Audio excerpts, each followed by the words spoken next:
Hey guys, John, Vapor Honing Technologies here today. Wanted to show you what processing a CNC machined part in glass bead can do for you if you are a machinist or you run a CNC machine shop.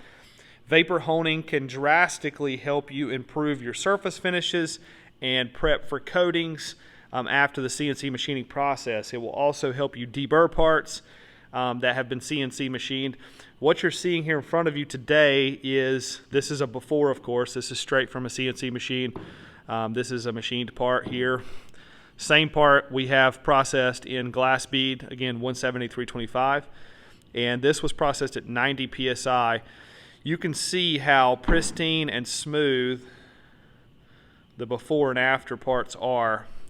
We've often referred to this or heard customers refer to this as an apple-like finish or look.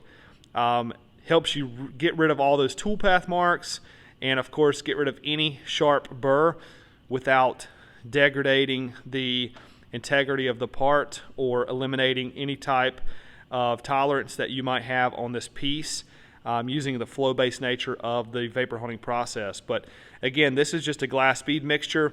I'm going to show you some other samples here in a minute in a separate video of the same part and different abrasives. But if you have questions on how vapor honing can help you in your machining processes, give the sales team a call. They're always here and happy to help. As always, thanks for watching.